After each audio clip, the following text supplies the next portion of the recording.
If you ever utter the words that you would like to act and direct at the same time, I promise you, somebody will try to dissuade you. Either one or several people will tell you that it can't be done, or you shouldn't do it, or it's too ambitious, blah, blah, blah, blah, blah. So in this video, I'm going to share my own experiences. I'm going to share about my own experiences doing that and offer my recommendations on how to go about directing and acting at the same time. If you like what you see, you know what to do. Ding, ding, ding, ding, ding, ding. Welcome to the Independent Film School. I'm Thier. I'm Thier of the Independent Film School. I am a writer, director, and I'm also an actor. And I gotta tell you, I actually just got off a call with a student of mine who she just recently joined this mentorship program that I offer. And she had her heart broken because she performed in a short that she wrote, but she did recruit a director. And this director did not make the film that she would have made. And it's not the first time I heard that story. It's a little heartbreaking. If you have a vision, and vision simply means you can see the movie in your head, you could totally learn how to direct. You don't need to be scared of it and hand it off to someone else who's going to make a different movie. And also, if you want to be acting, if you wrote a role that is just so in your bones, you know that you are meant for this role, you're the person you wrote this role for, don't ruin your movie by getting another actor to play it. We want to see you. We want to see what you have to offer. So don't get scared off about directing and acting at the same time. You can totally do it. All right? I'm going to offer my recommendations right now. Advice number 1, baby steps. Go slow. Go for directing and acting, but go at it step by step. So in my case, I directed and acted in an exercise shoot that I didn't really spend any money on. It was just me and some friends in somebody's backyard. You don't want to throw, thousands of dollars or more on your first attempt at directing and acting. So I did an exercise shoot. Next step, I directed a short film called A Summer Rain. This was a professional crew. A lot of resources went into it. I used a grant that I got. And I gave myself a supporting role. And it was really important for me to be mostly focused on directing and just have a couple of scenes where I get in front of the camera and get my feet wet. Elisheva want grade 7 mathematica.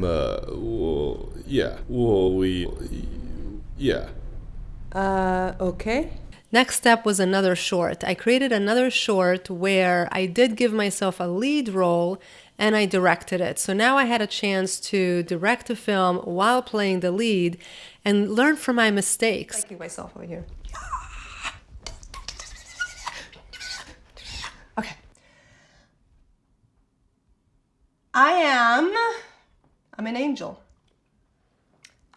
I got to learn a lot from my mistakes, and I'm so glad that I did that before making all those mistakes on a feature film. So it was only after I'd taken all those steps that I starred in my feature film, Tomorrow Ever After, which I directed. And there's a lot that I love about it and a lot that I learned about it. I learned from it. So steps. Go steps. I'll do whatever I can to figure out how to get back home.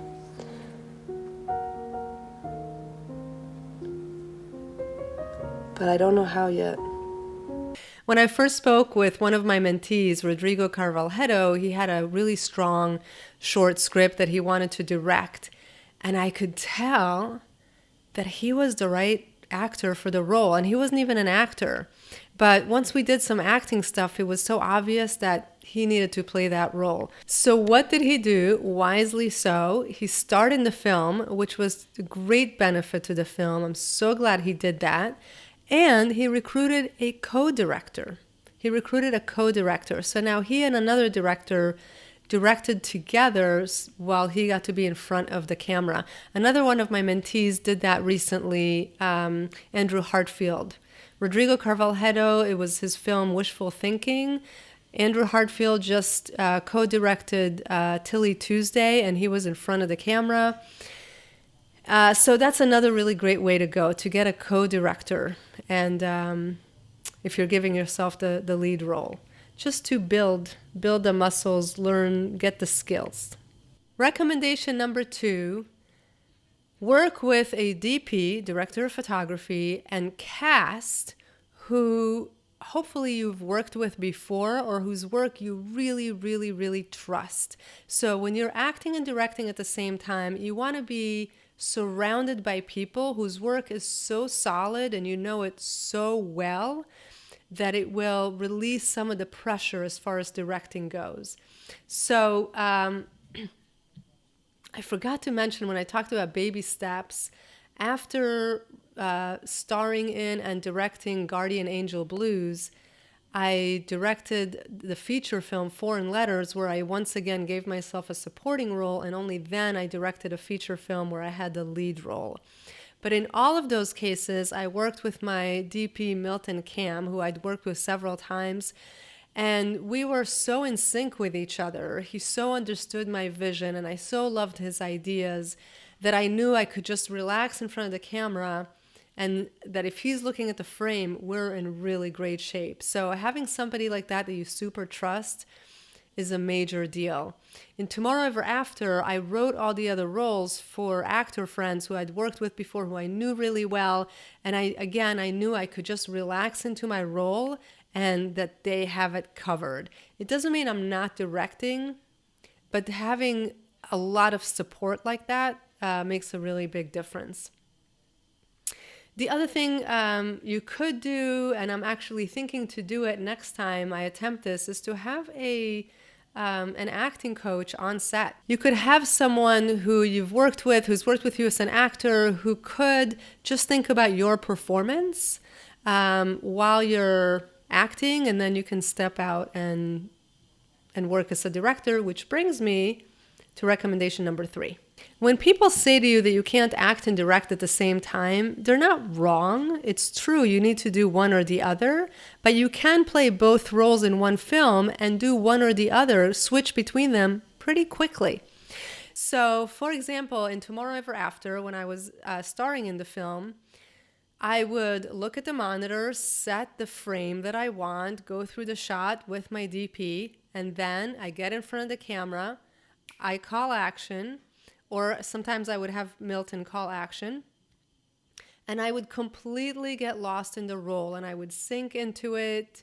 I'm now an actor, I'm not a director, and as soon as I call cut, I'm a director again. And then I watch the monitor, I look at the other performances, there's a little beat that somebody had missed that I want, we're going to do another take for them to get that beat. Maybe there's some adjustment I want in the composition. So now I'm thinking like a director.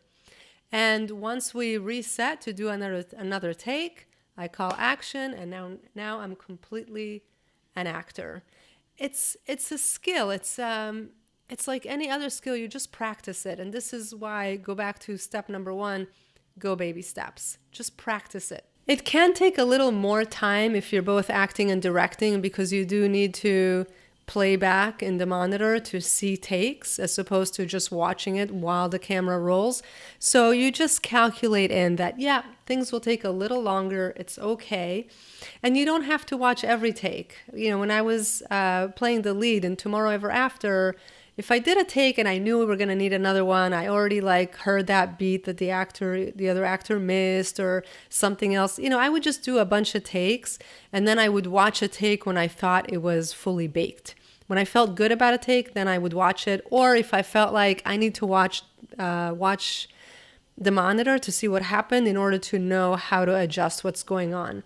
So I didn't watch every single take. I just, was selective about it, and it takes a little more time, but it's totally doable.